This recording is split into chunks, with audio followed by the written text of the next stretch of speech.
చెప్పేవా చెవిలోన ఒక మాట, పువ్వులతో తుమ్మెద చెప్పే మాట.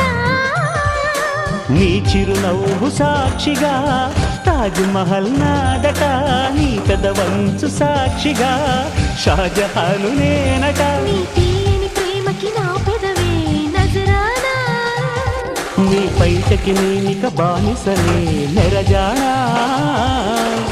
అనంతాల నీవై చేరుకున్న వేళలో కోకలు కట్టిన కోయిలా కమ్మని కౌగిలియవే.